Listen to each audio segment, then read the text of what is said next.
Ramsay with your Hour News Now Rewind. Stories making headlines for the week ending November 6, 2010. Our top stories include: a red hurricane sweeps Republicans into power after the midterm elections. African Americans played a key role in the 2008 election stayed home for the most part this time. A black Republican congressman is elected for the first time since 2003. In Tanzania, an election promise could threaten one of Africa's greatest natural treasures. And the Little Lion of Broadway loses her fight with leukemia.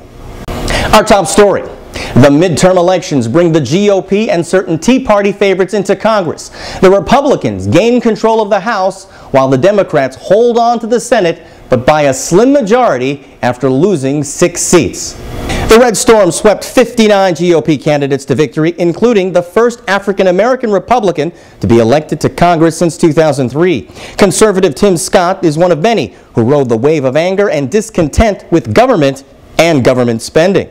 If you don't have it, don't spend it. I'm sorry. If you don't have it, don't spend it. I'm still sorry if you do not have it. Don't spend it.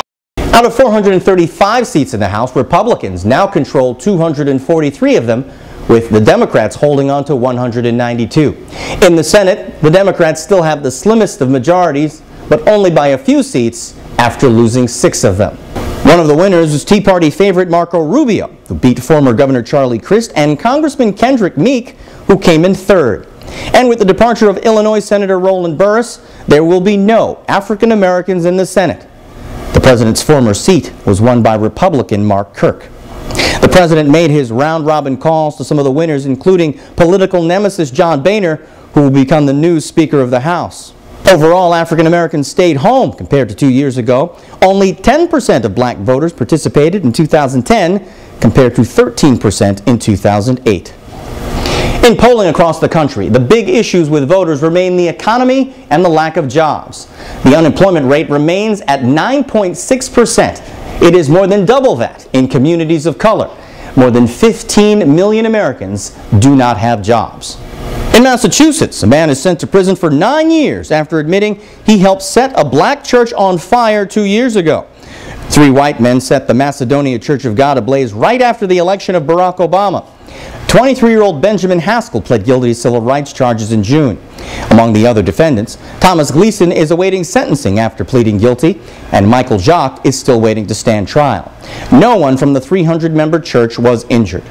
An organization that is supposed to unite journalists of color is apparently a little fractured after the election of its latest president. The group calls itself Unity and is made up of associations that represent black, Hispanic, Asian, and Native American journalists. During a rare contested election, the representative from the National Association of Black Journalists was ousted.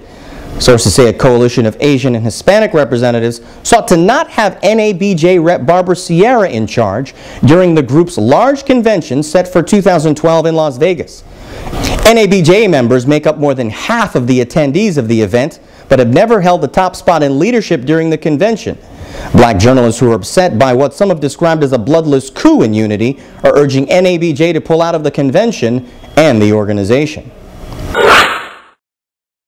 In your Hour News Now World Wrap, the people of Tanzania also let their political voices be heard as they went to the polls to elect a president and members of their parliament. So far, it seems current President Jakaya Kikwete and his ruling CCM party will maintain control of the government. Tanzanian elections have had a history of violence, including the worst spike during the 2000 elections.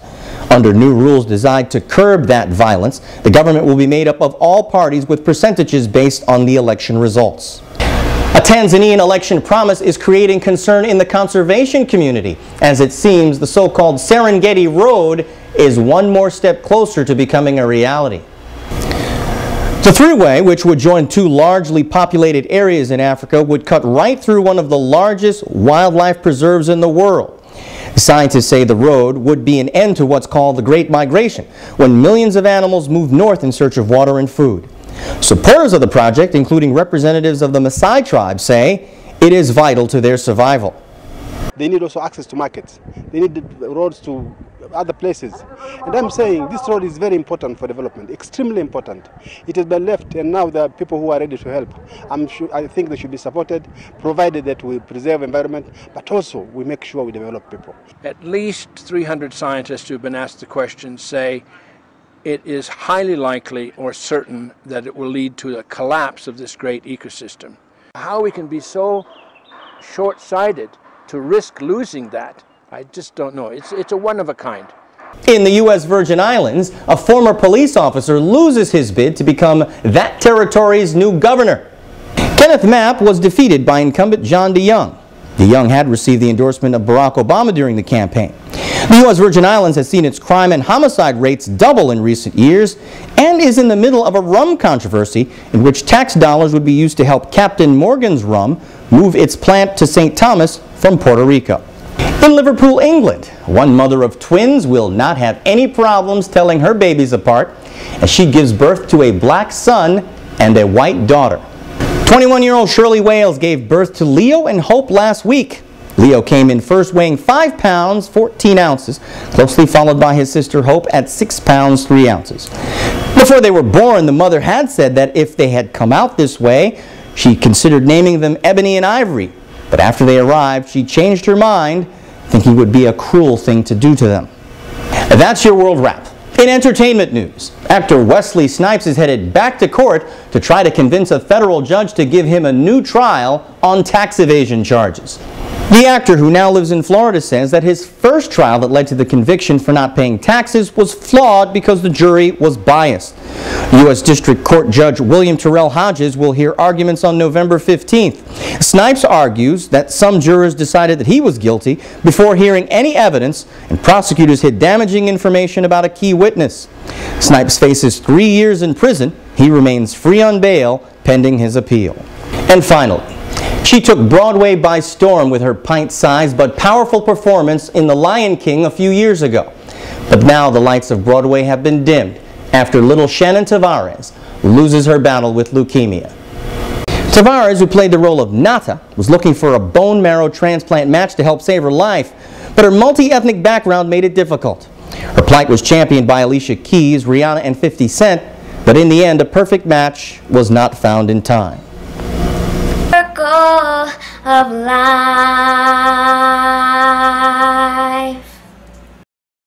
Shannon Tavares was 11 years old. For a complete look at any of the stories you've seen on The Rewind, remember, as always, go to the bottom of the webpage, find the link of the story you'd like to see, and click your way through. That's your Our News Now Rewind for this week. I'm Gary Anthony Ramsay.